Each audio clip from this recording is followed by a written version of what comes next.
Okay, so this video specifically relates to Honda Frv. This is the 1.8. It is the R18A1 engine, the exact same engine and transmission, gearbox, automatic that you'll find in Honda Civic 8th generation. So the engine is identical. The mounts, obviously there's some variance because it's a different chassis, so you've got mounts on the left, right, and then at the bottom at the back. This is about the hydraulic mount, or hydromount as they're sometimes called. That's it right there, and as you can see, the new one that's been put in is slightly different to the OEM mount. Now what I've done here is I've managed to get a local polyurethane specialist who does mounts to rebuild this mount in polyurethane.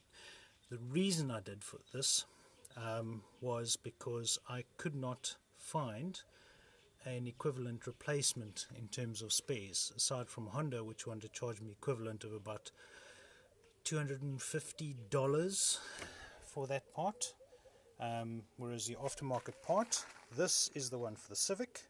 So this is how it looks originally. You see that cone shaped profile. Alright, so that holds the hydro mount.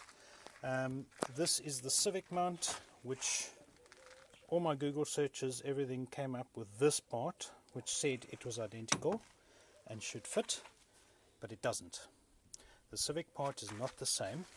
The profile at the bottom is different, so those mount points at the bottom are offset more on the Frv, so this part does not fit. You even see here, I've tried butchering this part to get it to fit. Cut off this extra support here.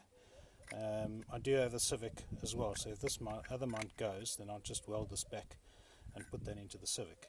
So I've got the spare part for it. But the Civic part, which is supposed to be the same thing, does not fit.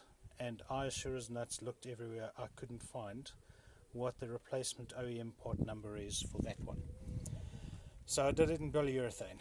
It was a little bit of a jimmy to get it back in because the polyurethane fixes that top aluminium cross member, which is this part, right? So here's the original parts, but as you'll see in this replacement part, there is some movement until you tighten down that bolt, which allows you to align it with the engine once you're putting it back in.